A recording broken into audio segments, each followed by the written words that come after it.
When is a commercial property no longer commercial for stamp duty purposes?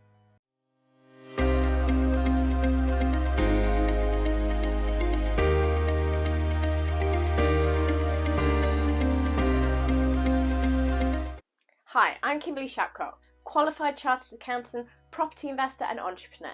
Let's sit down and have a chat. When is commercial property not commercial property? Well, this is a bit of a quirky one, and one I wanted to just share a bit more about because it's something I've been coming across on a few occasions with clients where what stamp duty charges apply, whether it's residential or it's the commercial rates. So let's introduce the concept and then go into a bit of the detail so that you know what stamp duty rates you need to apply when you're doing some of these calculations and doing your numbers to check whether a project will work or not. The key thing is the distinction between whether it's residential or non-residential obviously has a significant impact on the stamp duty rates.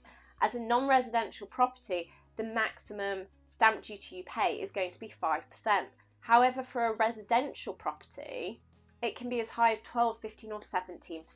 So it's quite a noticeable dent in your budget if you get this wrong as you're buying a property.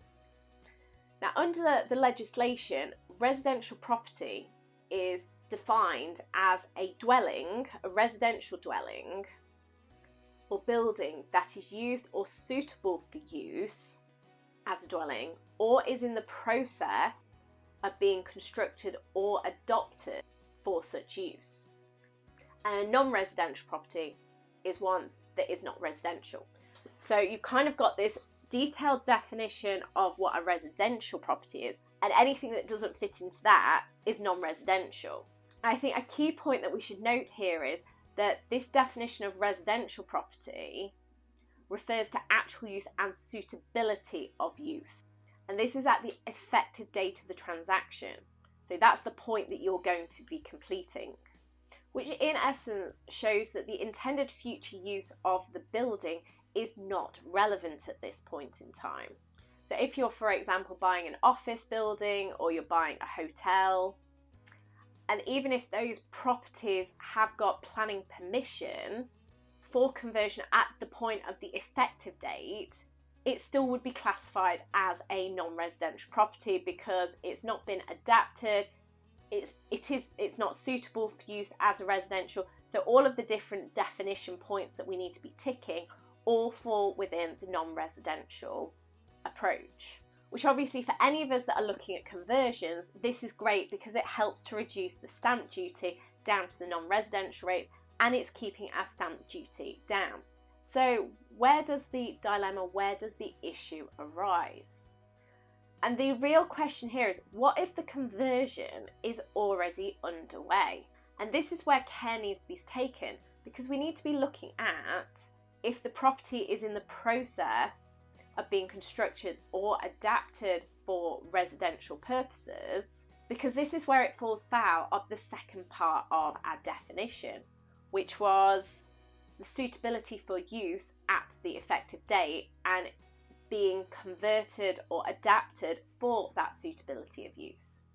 And in this case, where it's already in the process of being adapted, we need to take into consideration the intended or anticipated future use of the property.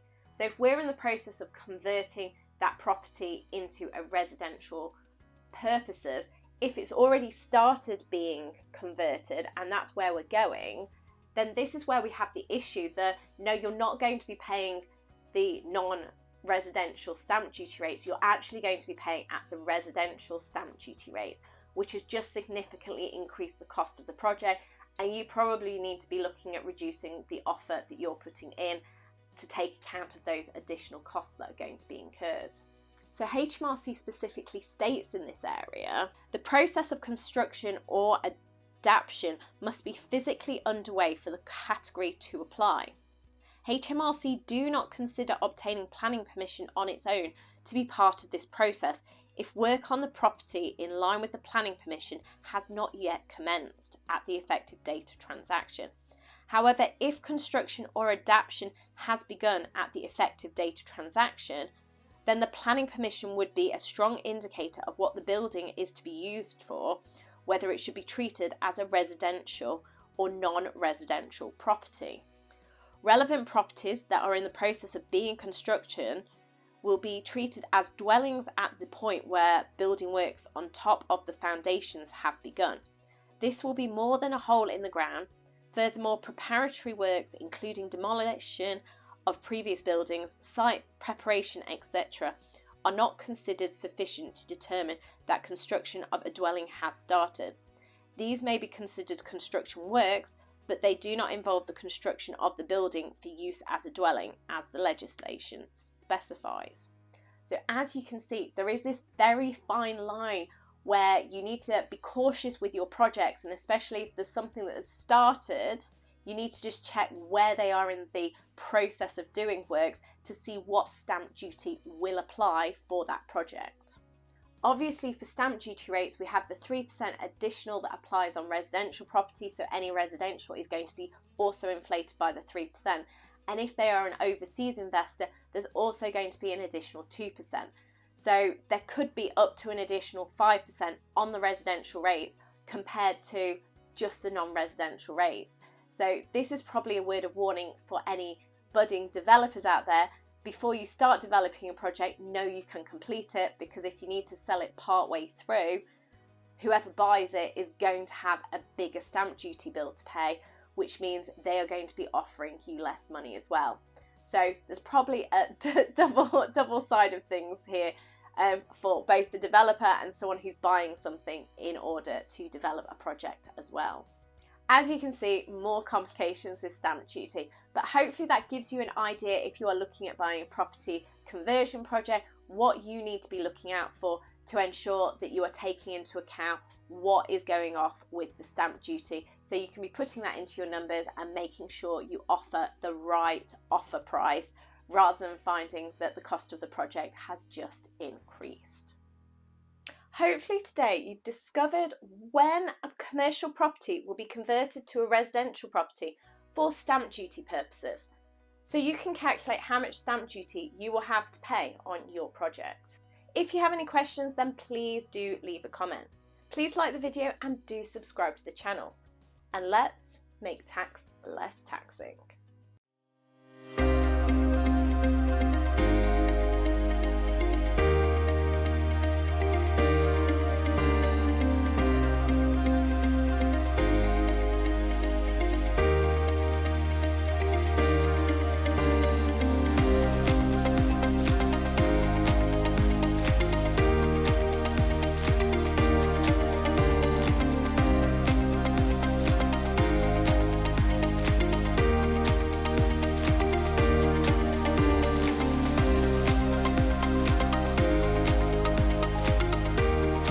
Let's make tax less taxing.